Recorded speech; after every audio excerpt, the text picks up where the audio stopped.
Hi guys, ஆக்சுவலாக 6th to 12th வரைக்கும் நம்ம வந்து பாலிடிக்ஸ் இது வீடியோஸ் போட்டுட்ருக்கோம். இது லாஸ்ட்டு பாடம் 12th பாடத்தில் இதோட இது ஃபினிஷ் ஆகுது. இதுக்கப்புறம் நம்ம ஓல்டு கொஷின்லாம் வந்து வீடியோஸ் போடுறேன் நான். இப்போ இந்த பாடத்தோட தலைப்பு வந்து தேச கட்டமைப்பின் சவால்கள் சொல்லிட்டு கொடுத்துருக்காங்க.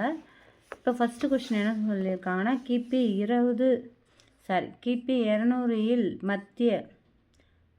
மத்திய ஆசியா பகுதிகளில் இருந்து இந்தியா துணை கண்டத்திற்கு புலம்பெயர்ந்து வந்த யாரால் சுதேச அரசுகள் தொடங்கப்பட்டதுன்னா ராஜபுத்திரர்கள் சொல்கிறாங்க. ராஜபுத்திரர்கள் என்பதன் பொருள் என்னென்னா அரசர்களின் இளவரசர்கள் சொல்கிறாங்க. சுதந்திரத்திற்கு முன்னர் இந்தியாவின் சுதேச அரசுகளின் எண்ணிக்கை எவ்வளோ இருந்ததுன்னா 565. பிரிட்டிஷ் கிழக்கிந்திய நிறுவனத்தால் குண்டு முழங்கும் மரியாதை வழங்கப்பட்ட சுதேச அரசுகளின் எண்ணிக்கை எவ்வளோனா 117 to 120 வரைக்கும் இருந்தது சுதேச அரசு. மிக அதிக மரியாதைக்குரிய சுதேச அரசுகளுக்கு எத்தனை குண்டுகள் முழங்கப்பட்டதுன்னா 21 குண்டுகள். குறைவான மரியாதைக்குரிய சுதேச அரசுகளுக்கு எத்தனை குண்டுகள் முழங்கப்பட்டதுன்னா 9 சொல்கிறாங்க. நெக்ஸ்ட்டு, பிரிட்டன் பிரதமர் கிளமென்ட் அட்லி பொது சபையில் உரையாற்றும் போது இந்தியர்களுக்கான விடுதலை அங்கீகரித்த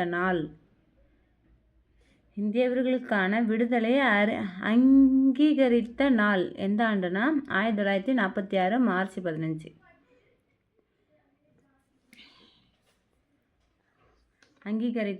அங்கீகரித்த நாள்னா அப்போ அனௌன்ஸ் பண்ண டேட்டை சொல்கிறாங்க. நெக்ஸ்ட்டு, இந்தியா பல இனங்கள் என்ன சொல்கிறாங்கன்னா, இந்தியா பல இனங்கள், மதங்கள் மற்றும் மொழிகள் கொண்ட நாடுகள் என்பதையும் அதனால் உருவாகும் பல்வேறு பிரச்சனைகள் குறித்தும் நன்கு அறிவேன். ஆனால் இத்தகைய தடைகளையே இந்தியர்களையே எதிர்கொண்டு வெற்றி பெற வேண்டும். சிறுபான்மையினோர் உரிமைகள் எப்போதும் நமது சிந்தனையில் இருக்க வேண்டும். அவர்கள் அச்சம் இல்லாமல் வாழும் சூழ்நிலை உருவாக்கப்பட வேண்டும். இக்கூற்றை கூறியவரான கிளமென்ட் அட்லி. நெக்ஸ்ட்டு, இடைக்கால அரசாங்கத்தின் துணை பிரதமர் மற்றும் உள்துறை அமைச்சர்னா சர்தார் வல்லபாய் பட்டேல். சர்தார் வல்லபாய் பட்டேலின் செயலாளர் யாருன்னா விபி மேனன்.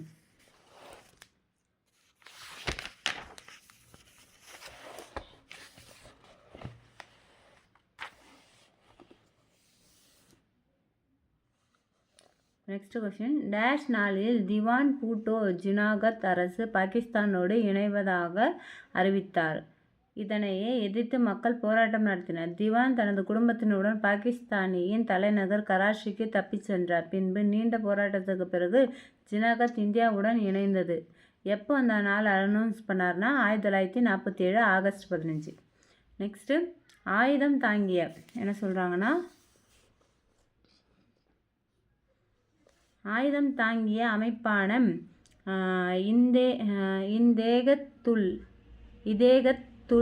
இதேகத்துல் முசுல்மான் அமைப்பின் தலைவராக இருந்தவர் யாருன்னா காசிம் ரஷ்வின்னு சொல்கிறாங்க.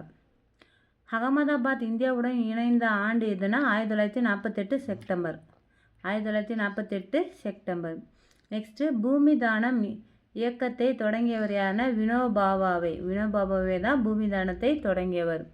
நெக்ஸ்ட்டு, ஜம்மு காஷ்மீர் இந்தியாவுடன் இணைவதற்கான ஒப்பந்தத்தில் கையெழுத்திட்ட நாள் எப்போனா 1947 அக்டோபர் 26. நெக்ஸ்ட்டு, ஜம்மு காஷ்மீர் இந்தியாவுடன் இணையும் போது அதன் மன்னராக இருந்த யாருன்னா மகாராஜா ஹரிசிங். இந்திய இராணுவம் ஜம்மு காஷ்மீருக்கு சென்று அமைதிகளை ஏற்படுத்திய நாள் எப்போனா 1947 அக்டோபர் 27. நெக்ஸ்ட்டு, ஏன்னா இவங்க கையெழுத்திட்ட மறுநாள் தான் அவங்க இராணுவம் போகும். அப்போ மன்னராக இருந்தார்னா மகாராஜா ஹரி சிங். நெக்ஸ்ட்டு, இந்திய சுதந்திரத்துக்கு முன் மொழி அடிப்படையில் பிரிக்கப்பட்ட மாநிலம் எதுனா சுதந்திரத்துக்கு முன் எது மொழி அடிப்படையில் பிரிக்கப்பட்டதுன்னா ஒடிசா. எஸ்கே தார் குழு அமைக்கப்பட்ட ஆண்டு வந்து 1948 ஜூன். எஸ்கே தார் குழு அமைக்கப்பட்ட ஆண்டு வந்து 1948 ஜூன். நெக்ஸ்ட்டு, எஸ்கே தார் குழுவின் பரிந்துரை என்னென்ன பரிந்துரைச்சாங்கன்னா, தேச ஒருமைப்பாட்டுக்கு அச்சுறுத்தல் ஏற்படும் என்பதாலும் நிர்வாக சிக்கல் ஏற்படும் என்பதாலும் மொழிவாரி மாநிலங்கள் பிரிக்கப்படுவதை இக்குழு அங்கீகரிக்கவில்லை. நெக்ஸ்ட் என்ன சொல்கிறாங்கன்னா, ஜேவிபி குழு ஏற்படுத்தப்பட்ட ஆண்டு. எப்போ ஏற்படுத்தப்பட்ட ஆண்டுனா 1948 டிசம்பர். ஜேவிபி குழு ஏற்படுத்தப்பட்ட ஆண்டு வந்து 1948 டிசம்பர். ஜேவிபி குழுவின் பரிந்துரை என்ன சொன்னாங்கன்னா தார் குழுவின் கருத்தை ஆதரித்தது சொல்கிறாங்க. நெக்ஸ்ட்டு ஜேவிபி குழுவின் உறுப்பினர் யாருன்னா ஜவஹர்லால் நேரு, வல்லபாய் பட்டேல், பட்டாபி சீதாராமையா. நெக்ஸ்ட் ஆந்திர மாநிலம் அமைக்க கோரிக்கை வைத்து சாகும் வரை உண்ணாவிரதம் போராட்டம் மேற்கொண்டவர் யாருன்னா பொட்டி ஸ்ரீராமலு. நெக்ஸ்ட்டு சுதந்திர இந்தியாவின் முதல் மொழிவாரி மாநிலம் எதுனா ஆந்திரா மாநிலம். எப்போனா 1953 அக்டோபர் 1 சொல்கிறாங்க. இம்பார்ட்டன்ட் பாருங்கள். சுதந்திர இந்தியாவின் முதல் மொழிவாரி மாநிலம் எதுனா ஆந்திரா. 1953 அக்டோபர் 2. நெக்ஸ்ட்டு மாநில மறுசீரமைப்பு ஆணையம் பசல் அலி குழு உருவாக்கப்பட்ட ஆண்டு எப்போனா 1953. பசல் அலி குழு உருவாக்கப்பட்ட ஆண்டு 1953. நெக்ஸ்ட்டு பசல் அலி குழு அறிக்கை சமர்ப்பித்த ஆண்டு. பசல் அலி குழு அறிக்கை சமர்ப்பித்த ஆண்டு வந்து 1955. பசல் அலி குழு எத்தனை மாநிலங்கள் அமைக்க பரிந்துரைத்ததுன்னா 16 மாநிலங்கள் அமைக்க பரிந்துரைத்தது. பசல் அலி குழு எத்தனை யூனியன் பிரதேசங்கள் அமைக்க பரிந்துரைத்ததுன்னா 3 யூனியன் பிரதேசங்கள் அமைக்க பரிந்துரைத்தது. மாநில மறுசீரமைப்பு சட்டம் நடைமுறைப்படுத்தப்பட்ட ஆண்டு எப்போனா 1956. மாநில மறுசீரமைப்பு சட்டம் நடைமுறைப்படுத்தப்பட்ட ஆண்டு வந்து 1956 நவம்பர் 1. நெக்ஸ்ட்டு மாநில மறுசீரமைப்பு சட்டம் மூலம் 1956 மாநில மறுசீரமைப்பு சட்டம் மூலம் 1956 எத்தனை மாநிலங்கள் உருவாக்கப்பட்டதுன்னா 14 மாநிலங்கள் உருவாக்கப்பட்டது. எந்தெந்த மாநிலம் படிக்கிறேன்? ஆந்திர பிரதேசம், அசாம், பீகார், பம்பாய், ஜம்மு காஷ்மீர், கேரளா, மத்திய பிரதேசம், சென்னை, மைசூர், ஒரிசா, பஞ்சாப், ராஜஸ்தான், உத்தரப்பிரதேசம், மேற்கு வங்காளம். நெக்ஸ்ட் கேள்வி, மாநில மறுசீரமைப்பு சட்டத்தின் மூலம் 1956 எத்தனை யூனியன் பிரதேசங்கள் உருவாக்கப்பட்டன? மாநில மறுசீரமைப்பு சட்டத்தின் மூலம் 1956 எத்தனை யூனியன் பிரதேசங்கள் உருவாக்கப்பட்டதுன்னா 6. என்னென்ன யூனியன் பிரதேசம்னா அந்தமான் நிக்கோபார் தீவுகள், டெல்லி, இமாச்சல பிரதேசம், லட்சத்தீவு, மினிக்காய் தீவு, என்ன சொல்கிறாங்கன்னா லட்சத்தீவு, மினிக்காய் தீவு, அந்தமான் தீவா. நெக்ஸ்ட்டு மணிப்பூர், திரிபுரா. மொத்தம் 1 2 3 4 5 6. ஓகே. நெக்ஸ்ட்டு 1956 பின்னர் உருவான மாநிலங்கள். 1956க்கு பின்னர் உருவான மாநிலங்கள் என்னென்னு கொடுத்துருக்காங்க, ரொம்ப இம்பார்ட்டன்ட். 1966 பம்பாய் மறுசீரமைப்பு சட்டம் 1966. பம்பாய் மறுசீரமைப்பு சட்டம் 1960. குஜராத் மாநிலம் உருவாக்கம். அப்போ எப்போனா குஜராத் மாநிலம் உருவாக்கம் பட்டது சொல்கிறாங்க.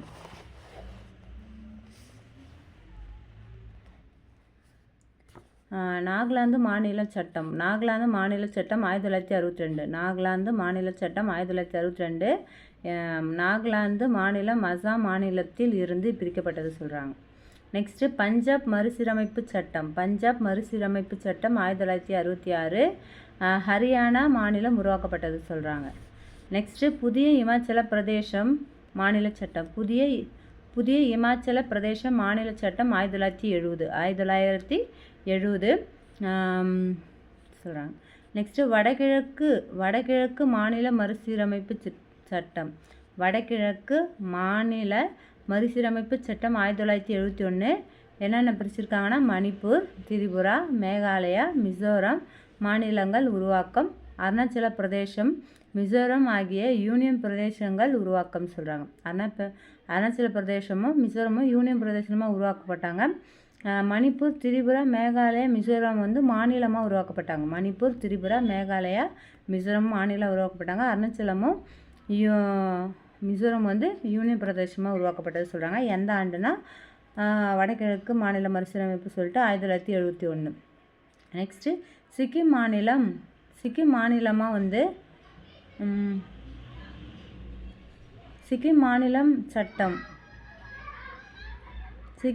சட்டம் வந்து 1975. சிக்கிம் மாநில சட்டம் வந்து 1975. சிக்கிம் மாநில சட்டம் 1975. இந்த சிக்கிம் அசாமும் ஒரே மாதிரி இருக்குது, ஏன்னா பார்த்துக்கேன். ஏன்னா நாகாலாந்து மாநில சட்டம் 1962. நாகாலாந்து மாநிலம் அசாம் மாநிலத்திலிருந்து பிரிக்கப்படுது. நாகாலாந்து எங்கே பிரிக்கப்படுதுன்னா அசாம்லேருந்து பிரிக்கப்படுது. சிக்கிம் மாநிலம் சட்டம் வந்து 1975. நாகாலாந்து மாநில சட்டம் வந்து 1962. ஓகேங்களா. நெக்ஸ்ட்டு அருணாச்சல பிரதேசம் சட்டம். அருணாச்சல பிரதேச சட்டம் மற்றும் மிசோரம் மாநில சட்டம். ஆக்சுவலாக இங்கே பார்த்தா அருணாச்சலமும் மிசோரமும் யூனியனாக ஆக்கியிருந்தாங்க. அதுக்கப்புறம் என்ன பண்ணுறாங்கன்னா, யூனியனாக எப்போ ஆக்கினாங்கன்னா 1971. ஆனால் வந்து அருணாச்சல பிரதேசம் மிசோரம் வந்து மாநிலம் சட்டமாக வந்து எப்போ கொண்டு வந்தாங்கன்னா 1971 அப்போ ஆக்கினாங்க யூனியனை. அதுக்கப்புறம் வந்து 1986 வந்து மாநிலமாக மாற்றுறாங்க. மிசோரமும் அருணாச்சல பிரதேசமும் மாநிலங்கள் உருவாக்கப்பட்டது சொல்கிறாங்க. நெக்ஸ்ட்டு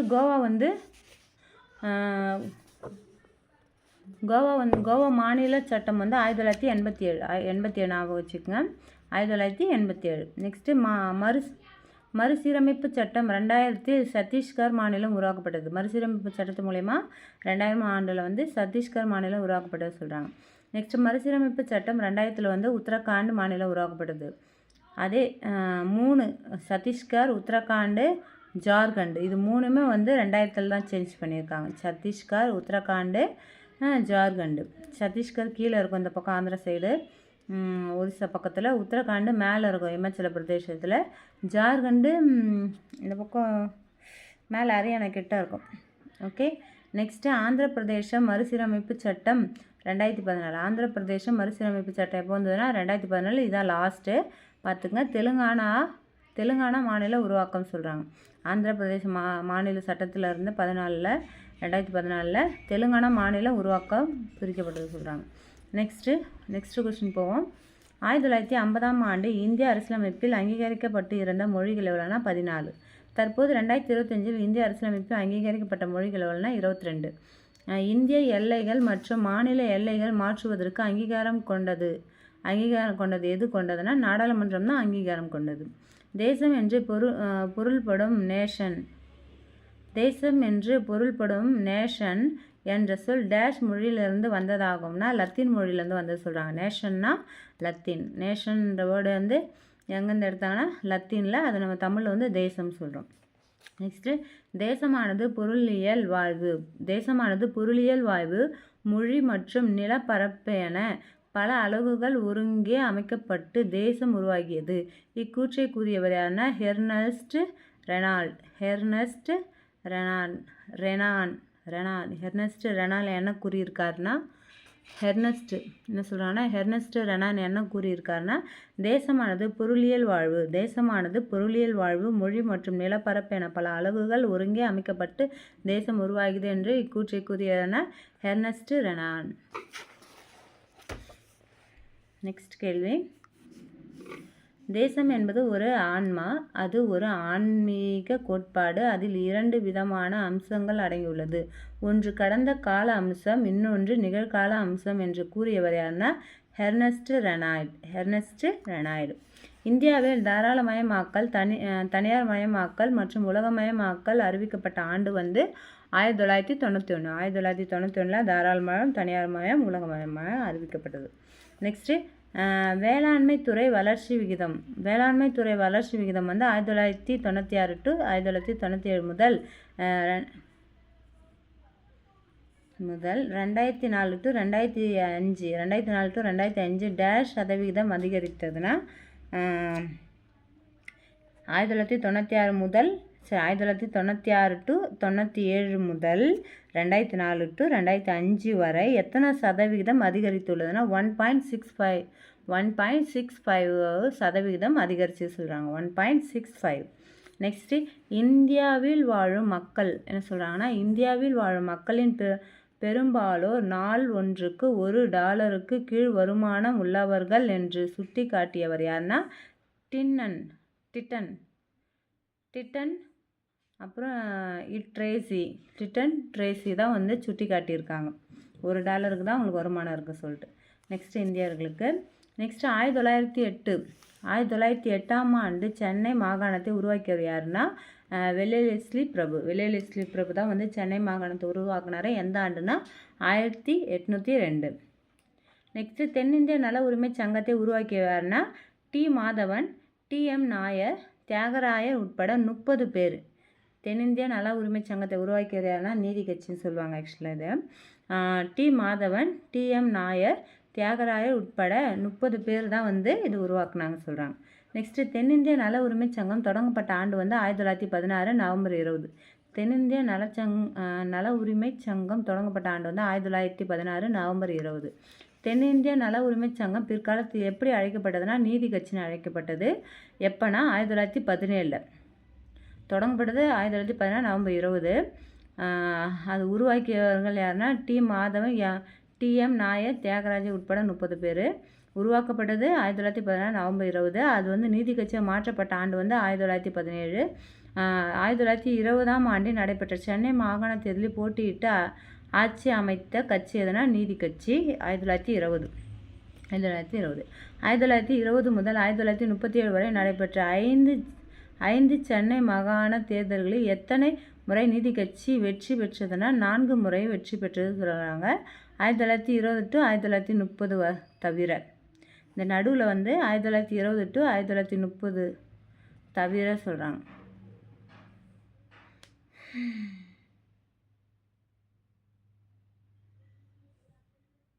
நெக்ஸ்ட்டு 1937ஆம் ஆண்டு சென்னை மாகாணம் சட்டமன்றம் ஆக்சுவலாக இந்த கேள்வி இன்னொரு வாட்டி படிக்கிறேன். என்ன சொல்லியிருக்காங்கன்னா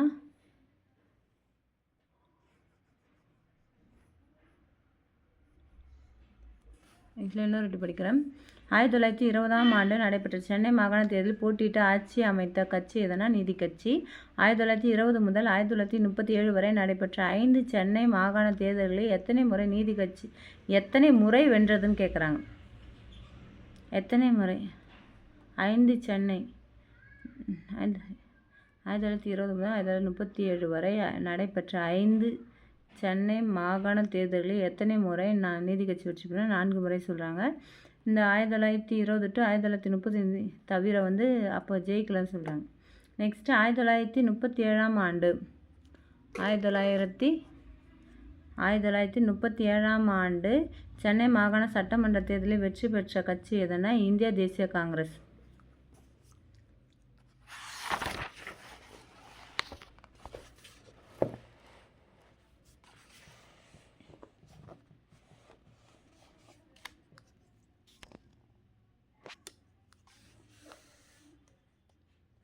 ஆயிரத்தி 1937ஆம் ஆண்டு சென்னை மாகாண தேர்தலில் காங்கிரஸ் வெற்றி பெற்று முதலமைச்சராக பொறுப்பேற்றவர் ராஜாஜி. ராஜாஜி பள்ளி இந்தி மொழி கட்டாயம் என அறிவித்த ஆண்டு வந்து 1937 to 1938. 1939ஆம் ஆண்டு திராவிட நாடு மாநாட்டினை நடத்தி திராவிட மாநாடு கோரிக்கைகளை முன்வைத்தவர் யாருன்னா தந்தை பெரியார். டேஷ் ஆண்டு பெரியார் நீதி கட்சியினையே திராவிட கழகம் என பெயர் மாற்றம் செய்யும் தீர்மானத்தினை சேலத்தில் நடைபெற்ற மாநாட்டில் நிறைவேற்றினார். எந்த ஆண்டுனா 1944. நெக்ஸ்ட்டு தட்சிண பிரதேசம் என்னும் மாநில கொள்கைகளை உருவாக்கியவர்னா ராஜாஜி. தட்சிண பிரதேசம் கொள்கை டேஷ் பகுதிகளை உள்ளடக்கியதுனா கேரளா தமிழ்நாடு. தட்சிண பிரதேசம் கொள்கை டேஷ் பகுதிகளை உள்ளடக்கியதுனா கேரளா தமிழ்நாடு. அச்சுத மேனன் ஏ.கே. கோபாலன் ஆகியோர் டேஷ் கோரிக்கைகளை கடுமையாக எதிர்த்தனர். என்ன சொல்கிறாங்கன்னா அச்சுத மேனன் ஏ.கே. கோபாலன் ஆகியோர் டேஷ் கோரிக்கைகளை கடுமையாக எதிர்த்தனர்னா தட்சிண பிரதேசத்தை கடுமையாக எதிர்த்தனர் சொல்கிறாங்க. நெக்ஸ்ட்டு அனைத்து தமிழர்களும் தட்சிண பிரதேசம் அமைப்பை எதிர்த்து முதலமைச்சர்களுக்கு தந்தி அனுப்புங்கள் என்று அறைகூவல் விடுத்தவர் யாருன்னா தந்தை பெரியார். தந்தை பெரியார் தட்சிண பிரதேசம் கொள்கைகளை பற்றி தலையகம் எழுதிய பத்திரிகை எதுனா விடுதலை. தந்தை பெரியார் தட்சிண பிரதேசம் கொள்கைகளை பற்றி தலையங்கம் எழுதிய பத்திரிகை என்னன்னா விடுதலை. நெக்ஸ்ட்டு 1956இல் டேஷ் பகுதியில் நடைபெற்ற காங்கிரஸ் மாநாட்டில் ராஜாஜியும் அவரது ஆதரவாளர்களும் தட்சிண பிரதேசம் குறித்து பேசினார்னா ஹமீர்தரசு ப்ராக்கெட்டில் ஹமீர்தரசு சொல்லிட்டு ப்ராக்கெட்டில் என்ன சொல்கிறாங்கன்னா, அப்போதைய தமிழக முதல்வர் காமராஜர் அந்த மாநாட்டிலே இக்கருத்தினை கடுமையாக எதிர்த்தார் சொல்கிறாங்க. என்ன சொல்கிறாங்கன்னா, 1956 அமிர்தரசு பகுதியில் நடைபெற்ற காங்கிரஸ் மாநாட்டில் ராஜாஜியும் அவரது ஆதரவாளர்களும் தட்சிண பிரதேசம் குறித்து பேசினர். ஆனால் அப்போதைய தமிழக முதல்வர் காமராஜர் அந்த தமிழ்நாட்டிலேயே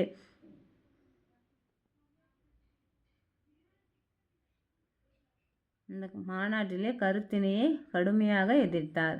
நெக்ஸ்ட், சங்கரலிங்கனார் விருதுநகரில் மதராஸ் மாநிலத்தை தமிழ்நாடு என பெயர் மாற்றம் கோரிக்கை வைத்து போராட்டத்தை தொடங்கிய நாள் எப்போனா 1956 ஜூலை 27. ரொம்ப இம்பார்ட்டன்ட் இந்த டேட்டு ஞாபகம் வச்சுக்கோங்க. 1956 July 27 to October 13. July 27 to October 13 மொத்தம் 76 நாட்கள் சொல்கிறாங்க. ஆண்டு வந்து அதே சேம் ஆண்டு தான் 1955. நீங்கள் ஜூலை 27 டு அக்டோபர் 13 மட்டும் நல்லா ஞாபகம் வச்சுங்க. 76 நாள் 76வது நாள் தான் அவர் உயிர் திறந்தார். நெக்ஸ்ட்டு சென்னை மாநிலம் தமிழ்நாடு என பெயர் மாற்றம் செய்ய தீர்மானம் கொண்டு வரப்பட்ட நாள் ஆண்டு வந்து 1967 ஜூலை 18. 1967 ஜூலை 18 தான் தீர்மானம் கொண்டு வரப்பட்டது.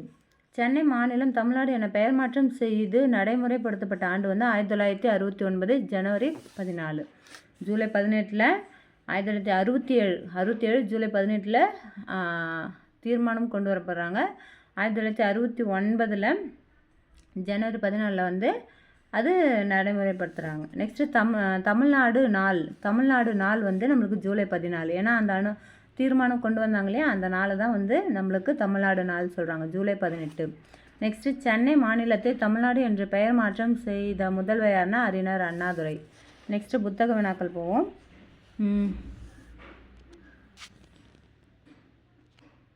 புத்தக வினாக்கள் என்ன சொல்கிறாங்கன்னா, காலனிய ஆட்சி காலத்தில் 21 குண்டுகளை முழங்கும் மரியாதை எத்தனை சுதேச அரசுகளுக்கு வழங்கப்பட்டதுன்னா வலிமையான எத்தகைய சுதேச அரசுகளுக்கு வழங்கப்பட்டதுன்னா வலிமையான படை உள்ள சுதேச அரசுகள்.